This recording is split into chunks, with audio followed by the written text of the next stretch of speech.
Hi! Welcome to my channel. I have a very tiny food forest garden, but I get to pick a little bit of something daily. Today, this is my very meager harvest. Follow me as I walk you through my tiny food forest, 4 months after I cut down 7 trees growing in it, for safety reasons. Still looks empty compared to how it looks 4 months ago, but I'm pleased that after I removed some of the canopy trees, the understory trees and shrubs, like this beach cherry, and especially the miracle berry, started to bear more fruits. Notice those birds that flew towards the power lines?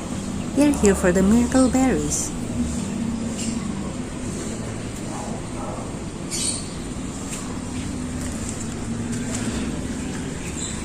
And that vine crossing the pathway is a squash that I didn't grow.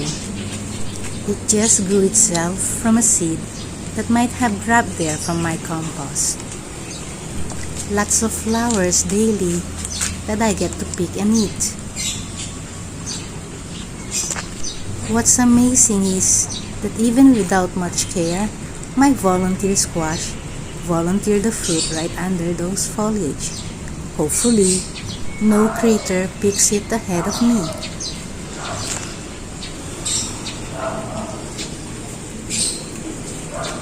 After I removed the tropical chestnut and the curry leaf tree in this area, the Mickey Mouse tree, which is one of the few inedibles here, bore more flowers than usual. Even the insulin plants are also putting out a lot of flowers. Also, my neighbors with giant pothos seem to appreciate its exposure to sunlight. This is the miracle berry. The birds love it, but there's so many berries that they just drop all over the ground before they can finish them all. I normally just let volunteer edibles grow where they show up because I believe they met all the necessary requirements for them to grow where they grew in the first place. So why not?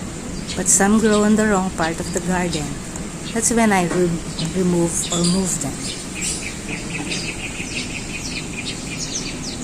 That's one of 4 purple sugar apples I'm growing in this area after I took down the 2 trees on the other side of the garden.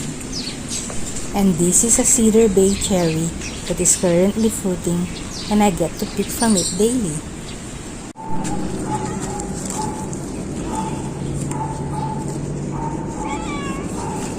The redder they are, the sweeter they get, but you have to compete with the birds to enjoy them. Just recently, I added more composting system under the growing sugar apple trees.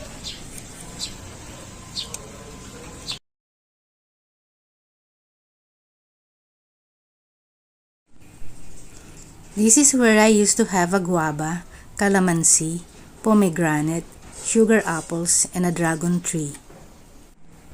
They were growing on top of my underground power lines, so I needed to remove them because they are an accident waiting to happen.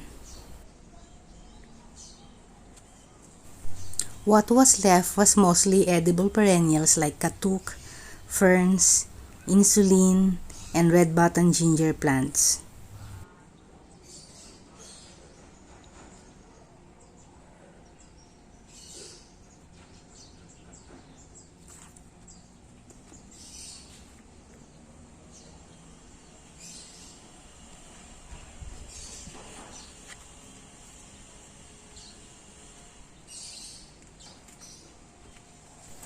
This is one of my pomegranate trees, which I grow because of their high vitamin C content.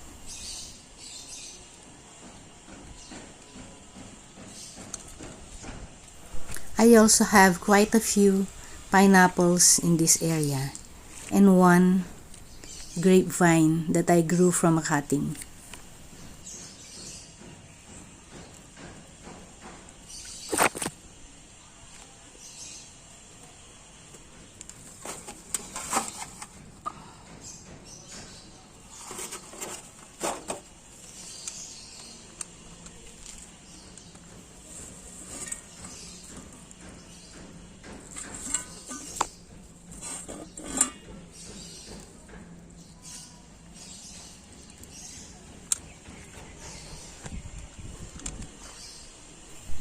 It's 9:30 in the morning and it's getting very hot.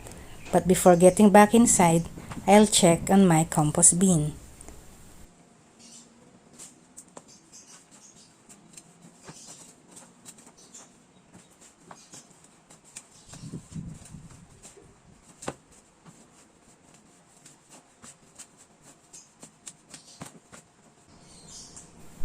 This time of the year, while it's fairly calm in the morning, it becomes really windy shortly after noon. These winds will continue until early March, followed by a scorchingly hot summer. And here's my backyard, but there's not much to see here at the moment. Hopefully, the seeds I've sown will all germinate and grow. Hope to see you on my next vid. This is Garden Medge signing off.